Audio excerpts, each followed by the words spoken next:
Selamat pagi para pecinta program Makin Dekat Tuhan, GSRI Taman Sari.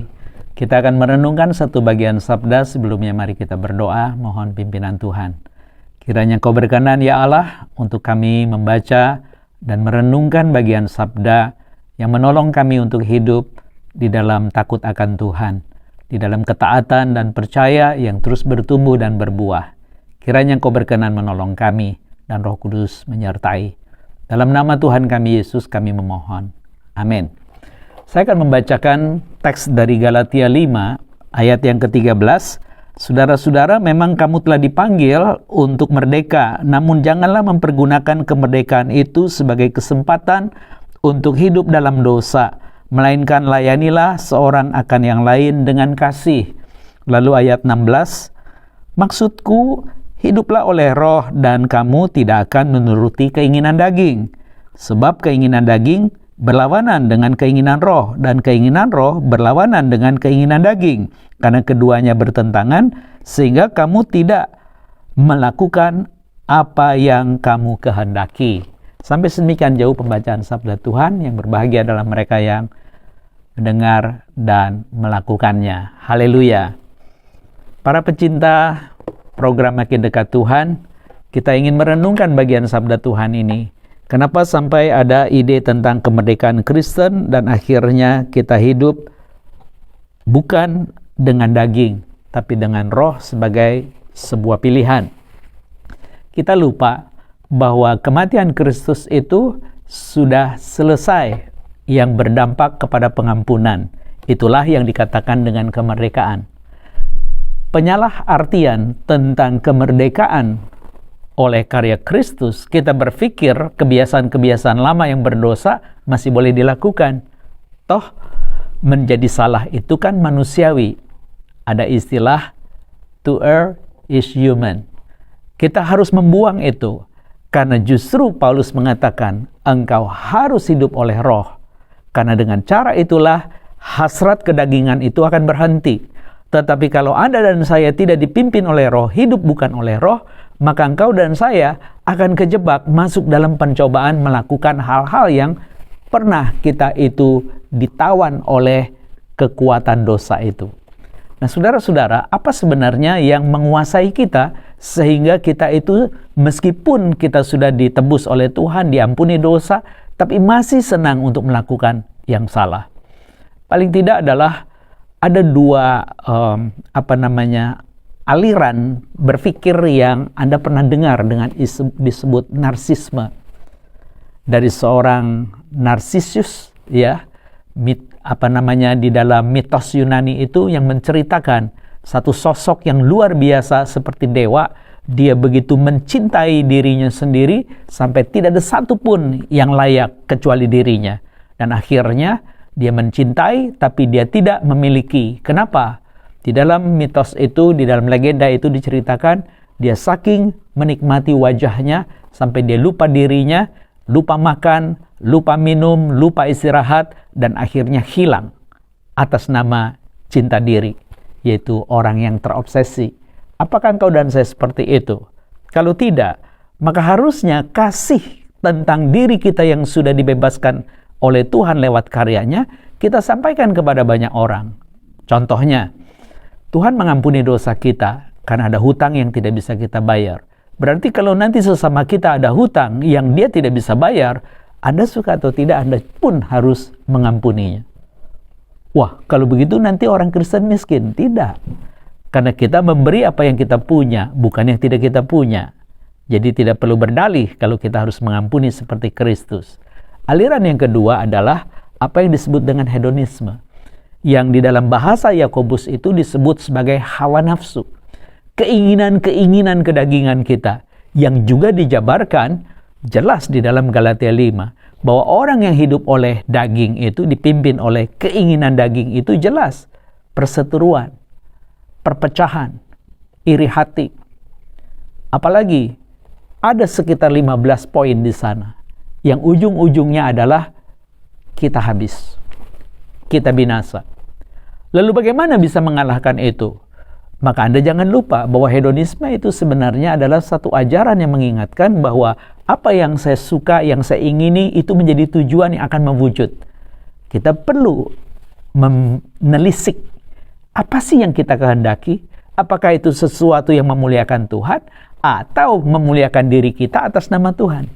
Jebakan ini sering juga menguasai banyak bagian-bagian disebut dengan pejabat gereja. Tapi kita hari ini diingatkan, tidak boleh. Jadi kalau hidup oleh Roh itu artinya engkau dan saya hari ini betul-betul dipimpin oleh Dia.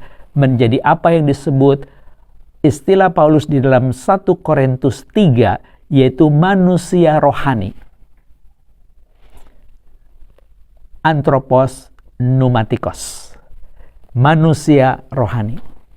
Sementara manusia yang dikuasai oleh daging itu disebut dengan anthropos sarkikos, yaitu keinginan-keinginan yang sudah terlatih sejak adanya manusia. Dan kita sudah abaikan itu karena Kristus sudah mati untuk membebaskan kita.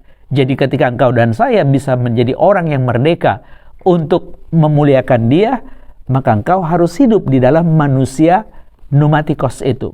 Bagaimana caranya? Anda jangan lupa, ketika yang daging itu bersatu dengan yang roh, maka dia menjadikan hidupmu ada di dalam tubuh ini. Nah, adanya kehidupan dalam tubuh ini disebut dengan kejiwaan. Di dalam bahasa 1 Korintus 3 itu juga, lebih tepatnya 1 Korintus 2:14, yang disebut dengan manusia alami, natural man, ya, yang disebut dengan psychikos anthropos. Nah, ketika Anda dan saya adalah manusia yang jiwani, yang natural, apa yang membuat dia bernilai di dalamnya? Yang bernilai di dalamnya adalah karena kita mengikuti nilai-nilai yang ada di alam ini. Entah itu kebaikan, entah itu kesopanan, entah itu kebudayaan, dan seterusnya di luar Tuhan. Jadi Anda jangan kaget kalau ada orang jujur yang tidak takut Tuhan. Kalau dia anti korupsi, yang dia tidak takut Tuhan. Kenapa? Karena dia mengikuti apa yang disebut sebagai manusia jiwani atau manusia alami, yang juga harusnya kita menangkan dia bagi Kristus. Nah, ketika engkau dan saya hari ini merenungkan bagian ini untuk hidup di dalam kemerdekaan memuliakan Dia, maka satu-satunya jalan adalah engkau dan saya hidup dipimpin oleh Roh. Dan apa yang menjadikan engkau dan saya betul-betul tumbuh di dalam anugerah Tuhan, hidup dipimpin oleh Roh, maka engkau dan saya akan berbuah dari Roh. Dan apa yang disebutkan dalam Galatia 5, maka orang yang hidup dipimpin oleh Roh itu, dia menghasilkan buah kasih, sukacita, dan damai sejahtera. Sebuah sifat-sifat yang berkait antara kita manusia yang dibebaskan atau dimerdekakan dengan Tuhan yang memerdekakan kita. Lalu ada buah yang lain yang berkait dengan sesama yang disebut dengan kesabaran, kemurahan, dan kebaikan. Dan itu semua menjadi bagian yang dirasakan bahwa engkau memang sudah dimerdekakan oleh Kristus. Dan kau ditanya kenapa? Karena dirimu sudah berdamai. Engkau setia, yaitu apa yang disebut dengan kata setia, iman kepada Dia yang memerdekakan kita, sehingga kita boleh memiliki roh lemah lembut dan selalu mengendalikan diri untuk menjadi alat berkat Tuhan. Dan pada pagi ini, biarlah engkau dan saya boleh kembali hidup dipimpin oleh Roh sebagai orang yang sudah dimerdekakan bagi Kristus. Kiranya renungan ini boleh menolong kita semua dan kita semakin dekat kepada Tuhan dan mencintai program Makin Dekat Tuhan ini supaya menjadi alat untuk kita bertumbuh dan berbuah di dalam anugerah Allah. Kiranya Tuhan menolong kita. Mari kita berdoa. Bapa yang baik, kiranya Engkau menyertai dan menolong sehingga apa yang kami pikirkan bersama untuk hidup dipimpin oleh Roh, karena Engkau sudah memerdekakan kami, sehingga kami tidak lagi hidup dari niat berdosa, karena Engkau sudah menghancurkannya dengan kematian-Mu. Biarlah kami hidup menyenangkan hati Engkau saja. Pakailah semua anak-anak-Mu di Jemaat Gereja Santapan Rohani Indonesia, baik yang ada di Taman Sari maupun pos kami yang ada di Duta Bandara. Engkau sertai mereka, sertai orang-orang yang berjuang dengan sakit. Kiranya Engkau sertai juga Semuyanti, Semueli, begitu juga Diakon Shoni. Biarlah Engkau juga tolong apa yang menjadi kerinduannya untuk mendapatkan kesembuhan dan pemulihan. Engkau sertai juga mamah dari Semuyanti, Ibu Fatimah.